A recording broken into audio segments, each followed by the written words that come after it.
Hi friends, welcome back to my channel with me Vijayalakshmi Janathanan. இன்னைக்கு சூப்பரான ஒரு non veg recipe பார்க்கலாம். என்னன்னு பார்த்தீங்கன்னா இறால் தொக்கு.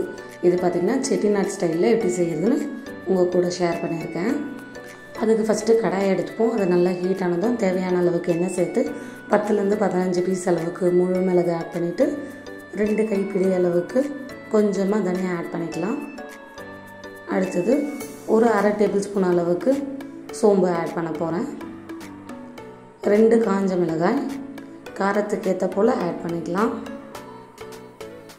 ஒரு 2 கைப்பிடி அளவுக்கு கருவேப்பிலை ஆட் பண்ணுறேன். கருவேப்பிலை எக்ஸ்ட்ராவே போட்டுக்கலாம், சூப்பராக இருக்கும்.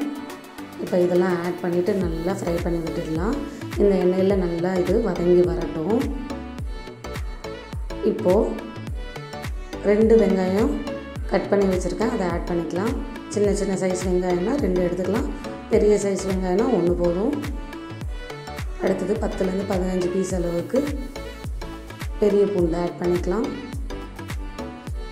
அதே போல் 2 துண்டு இஞ்சி இதெல்லாம் ஆட் பண்ணி நல்லா இப்போது இந்த எண்ணெயிலே வதக்கி விட்டுக்கலாம்.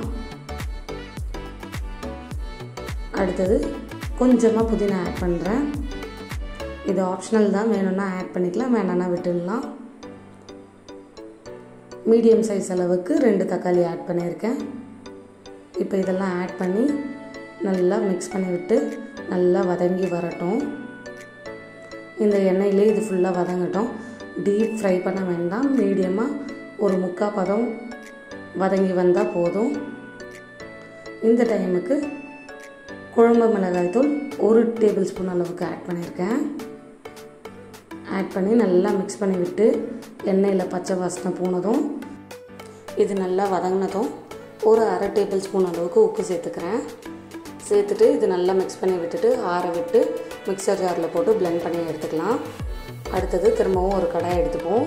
அதில் தேவையான அளவுக்கு நல்ல எண்ணெய் சேர்த்துக்கலாம். நல்ல எண்ணெய் இல்லைன்னா நார்மல் ஆயில் கூட சேர்த்துக்கலாம். இங்கே நான் மிக்ஸ் பண்ணி சேர்க்க போகிறேன். அடுத்தது 2 பட்டை, 3 லவங்கம், 1 ஏலக்காய் இதெல்லாம் சேர்த்து எண்ணெயில் நல்லா பொரிஞ்சதும் ஒரு கைப்பிடி அளவுக்கு சின்ன சின்னதாக நறுக்கி வச்ச வெங்காயத்தை எண்ணெயில் சேர்த்து நல்லா வதக்கி விட்டுடலாம். இப்போ கொஞ்சமாக இஞ்சி பூண்டு விழுது ஆட் பண்ணியிருக்கேன். அதே போல் கொஞ்சம் கருவேப்பிலை. ஏற்கனவே நம்ம அந்த மசாலாவில் இஞ்சி பூண்டு ஆட் பண்ணதுனால இப்போ நான் கொஞ்சமாக டேஸ்ட்டுக்காக ஆட் பண்ணுறேன். இப்போ அரைச்சி வச்ச மசாலாவை உள்ளே சேர்த்து நல்லா வதக்கி விட்டுடலாம். உங்களுக்கு தண்ணி வேணும்னா நீங்கள் ஒரு அரை கிளாஸ் அளவுக்கு தண்ணி சேர்த்துக்கலாம், வேணான்னா விட்டுடலாம். இப்போது இந்த மசாலாவுக்கு ஒரு அரை டேபிள் ஸ்பூன் அளவுக்கு உப்பு சேர்த்துட்டு அரை டேபிள் ஸ்பூன் அளவுக்கு தனியாத்தூள் ஆட் பண்ணுறேன். அதே போல் காஷ்மீரி மிளகாய் தூள் அரை டேபிள் ஸ்பூன் அளவுக்கு கலருக்காக ஆட் பண்ணுறேன். இப்போ நல்லா மிக்ஸ் பண்ணி விட்டுட்டு நல்லா கொதிச்சு வரட்டும். இப்போது ஒரு 3/4 டேபிள் ஸ்பூன் அளவுக்கு வெறும் மிளகாய் தூள் ஆட் பண்ணிவிட்டு நல்லா மிக்ஸ் பண்ணி விட்டுடலாம். இது சூப்பர் அண்ட் ஸ்பைசி அண்ட் யம்மியாக இருக்குங்க. இந்த மசாலா சாப்பிடும்போதே சாப்பாடில் வச்சு சாப்பிட்டிங்கன்னா நமக்கு ரெஸ்டாரண்ட் ஸ்டைலில் கிடைக்கும். இப்போ கொஞ்சமாக கரம் மசாலா கடைசியாக ஆட் பண்ணி மிக்ஸ் பண்ணிக்கலாம். இப்போது இதில் நல்லா இந்த மசாலா வெந்து வரட்டும் ஒரு 3 மினிட்ஸ் அளவுக்கு. இது வெந்ததும் நம்ம ரெடி பண்ணி வச்சுருக்க ப்ரானை உள்ளே ஆட் பண்ணிக்கலாம். இதை நல்லா வாஷ் பண்ணி நிறமெல்லாம் எடுத்து ரெடி பண்ணி வச்சுருக்கேன். இப்போ இந்த ப்ரானை ஆட் பண்ணிவிட்டு இது பெரிய ப்ரானுன்றதுனால கரெக்டாக பார்த்திங்கன்னா 6 to 7 மினிட்ஸ் வேக விட்டால் போதுங்க. அதிகமாக வேக விட்டிங்கன்னா ரப்பர் மாதிரி ஆகிடும். சின்ன ப்ரானாக இருந்தால் நீங்கள் எவ்வளோ நேரம் வேணாலும் வேக விடலாம். இப்போ இது 6 மினிட்ஸ் ஆகிடுச்சு, பாருங்கள் எந்த அளவுக்கு வந்திருக்குன்னு. இப்போ கடைசியாக கொத்தமல்லி சேர்த்துட்டு இதை நல்லா மிக்ஸ் பண்ணிவிட்டு இந்த கிரேவியை மட்டும் நான் தனியாக சப்பாத்திக்கு தோசைக்கு நைட்டுக்கு எடுக்க போகிறேன். எந்த ப்ரானும் இல்லாமல் கிரேவி மட்டும் எடுத்துக்கலாம்.